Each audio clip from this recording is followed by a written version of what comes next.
Ujjain rape case में जिन्होंने rape पीड़िता की मदद नहीं की थी उन पर अब कानूनी शिकंजा कसा जा सकता है। एक रिपोर्ट के मुताबिक उज्जैन के एक पुलिस अधिकारी हैं, उन्होंने ये कहा है कि जिन्होंने रेप विक्टिम की मदद नहीं की है उनके खिलाफ अब पॉक्सो एक्ट के तहत कार्रवाई की जा सकती है, क्योंकि जो लड़की वहाँ पर नाबालिग लड़की थी और अर्धनग्न अवस्था में घूम रही थी। कई लोगों के पास वो मदद की गुहार लगाने के लिए पहुँची थी। कई लोग ऐसे थे जिन्होंने उस लड़की को, उस बच्ची को पैसे दिए, 100 रुपये, 50 रुपये। कई लोग ऐसे भी थे जो सीसीटीवी कैमरे में नज़र आए हैं कैप्चर होते हुए। उन्होंने उस बच्ची को बाकायदा दुत्कारते हुए वहाँ से भगा दिया। वो उसकी मदद कर सकते थे, लेकिन उन्होंने मदद करना ज़रूरी नहीं समझा। सीसीटीवी फुटेज की जांच चल रही है जो निकल कर सामने आई है, और वो लोग अगर दोषी पाए जाते हैं तो साफ है कि उन पर भी कड़ी कार्रवाई की जा सकती है। अब सवाल उठ रहे हैं कि कई लोग इसका विरोध कर रहे हैं कि अगर कोई भी इस तरह से किसी भी विक्टिम की मदद नहीं करता है तो क्या उसके खिलाफ इस तरह की धाराएं बनती हैं? क्या उसे भी पॉक्सो एक्ट में जिस तरह से सज़ा दिलाने की बात कही जा रही है, क्या उसे भी ऐसी सज़ा दिलाई जा सकती है? तो अब जो दिल्ली हाई कोर्ट के वकील हैं वो लोग साफ तौर से यही कह रहे हैं कि अगर कोई भी नाबालिग लड़की रेप का शिकार अगर हो चुकी है और अगर आपके आसपास से वो गुजर रही है, कम से कम आप उसको पुलिस को सूचना दे सकते हैं। अगर आप ऐसा नहीं करते हैं तो आपके खिलाफ कार्रवाई हो सकती है, और बाकायदा इंडियन पिनल कोड में इसके लिए एक धारा है सेक्शन 19 और 20 के तहत आपके खिलाफ इसके लिए कार्रवाई की जा सकती है। और अब वही कहा जा रहा है उज्जैन में। ख़ास तौर से एक ऑटो वाला है जिसने उस बच्ची को दुत्कार के भगा दिया था, जो कैमरे में कैद हुआ है, उसको लेकर भी कई तरह से बातें कही जा रही हैं कि उसके खिलाफ कड़ी कार्रवाई हो सकती है। हालांकि इस बयान का लोग विरोध करते हुए भी दिखाई दे रहे हैं। कई लोग ये कह रहे हैं कि भाई ये कहाँ का इंसाफ है, और इस तरह से अगर कोई किसी की मदद नहीं करता है तो उसके खिलाफ कानूनी कार्रवाई करना कहाँ तक सही है, कहाँ तक जायज़ है। अब आप अंदाज़ा लगाइए कि वो लड़की 8 से 10 किलोमीटर तक यूं ही पैदल घूमती रही, लोगों से मदद की गुहार लगाती रही, लेकिन लोगों की इंसानियत इस कदर मर चुकी है कि लोगों ने उसे बचाना या फिर पुलिस को सूचना देना ज़रूरी नहीं समझा।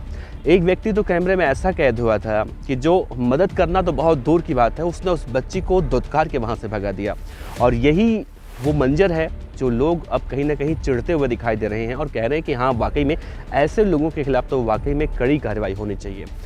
अब आप याद कर कीजिए उस पंडित को जिन्होंने उस बच्ची को देखा, और सबसे पहले देखा तो रुके, अपनी गाड़ी रोकी वहाँ पे।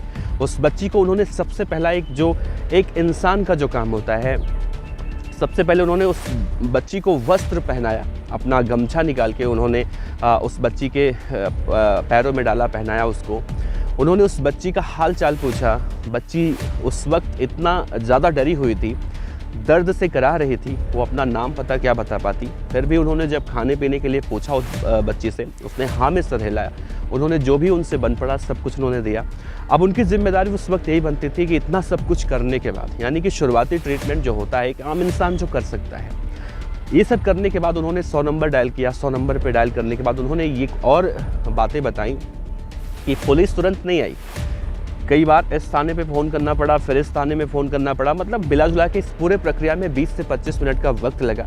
फिर भी पुलिस आई, और जब इस घटना को सुना, देखा गया, उसके बाद उस बच्ची को अस्पताल में भेजा गया। फिर बेहतर इलाज के लिए उसे इंदौर भेजा गया, और वो बच्ची अब फ़िलहाल उसकी रिकवरी हो रही है धीरे धीरे, और कहा जा रहा है कि वो खतरे से बाहर पहुँच चुकी है।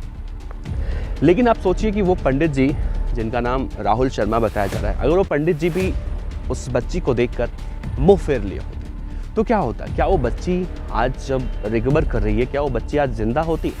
नहीं, बिल्कुल नहीं, जिंदा नहीं होती। उसके साथ और भी कुछ हो सकता था, क्योंकि वो बच्ची जिन जिन लोगों से मदद मांग रही थी वो यही कह रही थी कि मेरे पीछे कुछ लोग पड़े हुए हैं, मुझे मदद की ज़रूरत है। लेकिन कोई भी उस बच्ची की मदद करने के लिए आगे नहीं आ रहा था। अब आप अंदाज़ा लगाइए कि एक 12 साल की लड़की नीचे कुछ नहीं पहनी हुई है, दर्द से करा रही है, खून उसके शरीर से निकल रहा है, लोग किस तरह से मुंह फेरते हुए दिखाई दे रहे थे।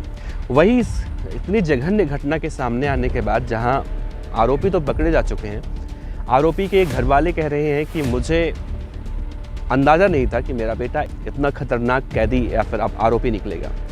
वो लोग अब रो रो कर गुहार लगा रहे हैं कम से कम मेरा घर ना तोड़ा जाए, क्योंकि मध्य प्रदेश शासन ने अब ये कहा है कि आरोपी का घर तोड़ा जाएगा। उसके घर वाले कह रहे हैं कि मुझे अंदाज़ा इस बात का नहीं था कि मेरा बेटा एक दिन ऐसा बनेगा। अगर पहले से अंदाज़ा होता तो मैं शायद उससे बहुत पहले ही मार चुका होता, घर से बाहर निकाल चुका होता। लेकिन अब ये कहना, क्या एक जो घटना घट चुकी है, क्या एक घटना वापस आ सकती है? क्या उस बच्ची के साथ जो कुछ हुआ, जो ज़िंदगी भर के लिए उसे मानसिक पीड़ा दी गई, क्या उससे ठीक किया जा सकता है? बिल्कुल नहीं। अब यही वो बड़ा सवाल है। लोग कह रहे हैं कि जो लोग रेप पीड़िता की मदद करने के लिए आगे नहीं आए थे, उनके खिलाफ कानूनी कार्रवाई हो सकती है। और वकील भी यही कहते हैं कि अगर पुलिस चाहे तो उन सब के खिलाफ कड़ा एक्शन ले सकती है। लेकिन ये अलग बात है कि इस मामले में उन लोगों के खिलाफ एक्शन लिया जाएगा या नहीं, ये अलग बात है। लेकिन अब जो कानूनी जानकार हैं वो यही कह रहे हैं कि अगर पुलिस चाहे तो उन सभी के खिलाफ कड़ा एक्शन ले सकती है। आरोपी की बात करें तो आरोपी फ़िलहाल पुलिस की कस्टडी में है और इस वक्त उससे पूछताछ भी की जा रही है। जो लड़की है पीड़िता, उस धीरे धीरे ठीक हो रही है। अब बुलडोज़र चलाने की बात की जा रही है आरोपी के घर पे। फ़िलहाल देखना होगा कि आरोपी के घर पर बुलडोज़र कब चलवाया जाता है, आरोपी के खिलाफ और क्या कड़ा एक्शन लिया जाता है। ये सब आने वाले समय में देखने को मिलेगा।